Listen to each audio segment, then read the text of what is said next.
everyone and welcome to SEO's channel. I'm Sai Spandana and today we'll be talking about a recent Supreme Court decision which upheld the validity of subclassification within the reserved SC/ST categories. This judgment has dominated the news cycle and is a critical step in the affirmative action discourse in our country. The decision was delivered on 1st August 2024, nearly 6 months after arguments in the case had concluded. A 7-judge constitution bench of the court in a 6:1 majority overruled the court's 5-judge bench decision in E.V. Chinnaiah vs. State of Andhra Pradesh in 2004. 6 of the 7 judges on the bench wrote different opinions, with one judge dissenting from the majority's view. The Chief Justice wrote on behalf of himself and Justice Manoj Mishra. Justices B.R. Gavai and Pankaj Mittal authored separate concurring opinions. Justices Vikram Nath and S.C. Sharma authored opinions agreeing with the Chief and Justice Gavai's opinions. Justice Bela Trivedi wrote the sole dissenting opinion in the case. In this video, we break down the key findings and observations of the bench in the 565-page judgment. Let's dive in. The first question before the bench was to identify if Article 14 prohibits or permits subclassification within the reserved groups. Article 14 states that the state shall not deny to any person equality before the law or equal protection of the laws within the territory of India. Respondents in the case had argued that creating subclassifications within the reserved category was a violation of the equal protection of laws for castes within this category.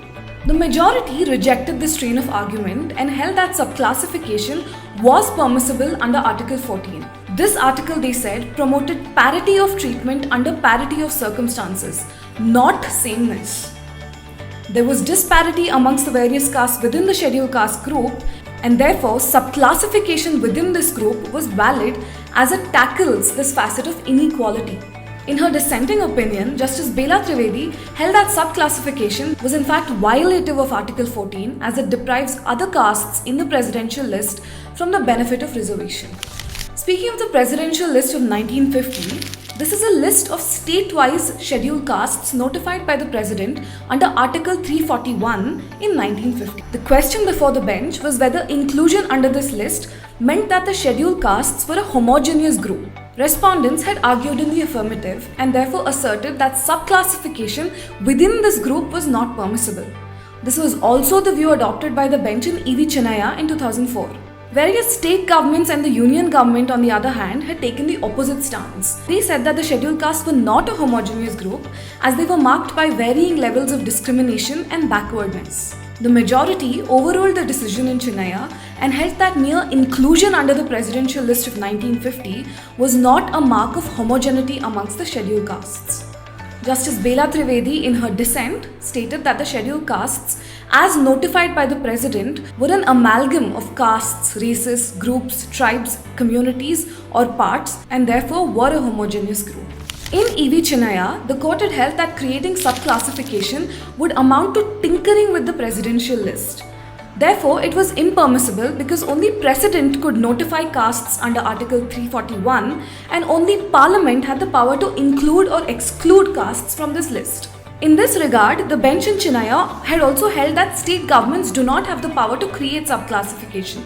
Overruling this, the majority held that subclassification did not involve including or excluding castes from the presidential list. Rather, it was only giving preference in reservation to certain castes within the list who were most backward. Therefore, it did not amount to tinkering with the list. Further, the majority also held that state governments could create subclassification. Justice Bela Trivedi, in her dissent, however, held that even though subclassification did not per se amount to inclusion or exclusion from the presidential list, it would in fact still amount to tinkering with it. She also said that state governments could not create such subclassifications because no entry in the state or concurrent lists allowed them to do so. In 1992, in Indira Sane vs. Union of India, a 9-judge bench had recognized subclassification within the other backward class group.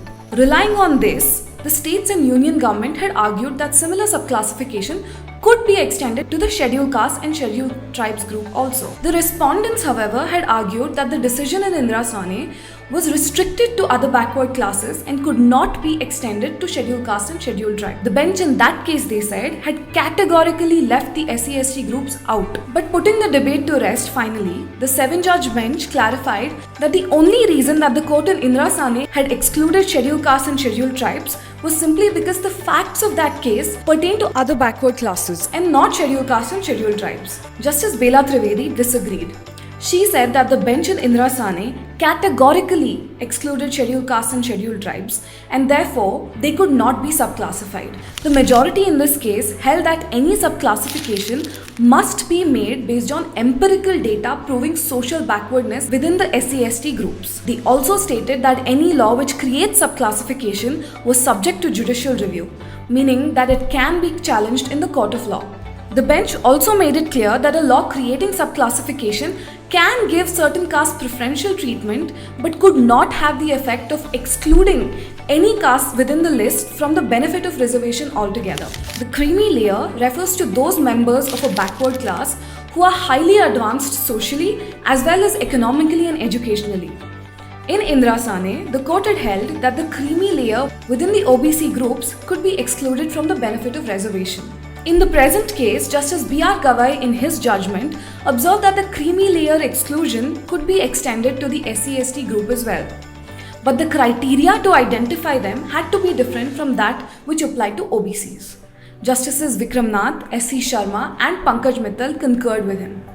This observation has sparked much debate since. Several commentators pointed out that extending the creamy layer to the SC/ST groups would be disastrous. Last week, the Union Cabinet led by Prime Minister Narendra Modi discussed the issue and asserted that the creamy layer exclusion would not apply to the scheduled caste and scheduled tribes group. However, it remains to be seen if Justice Gavai's observation will bring new legitimacy to the larger creamy layer argument in upcoming cases. This brings us to the end of this video. For a detailed breakdown of the judgment, check out our judgment summary. We've also laid out the opinions of each judge on each critical issue in an easy-to-read table, or as we call it, our judgment matrix. So do check it out. Not just this, we've also curated a list of 5 articles you should read on the Supreme Court's decision to allow states to create subclassification within the reserved categories. Do read that as well. Also, tell us what you think about the subclassification questions in the comments below. As always, for more stories from the Supreme Court, stay tuned to seobserver.in.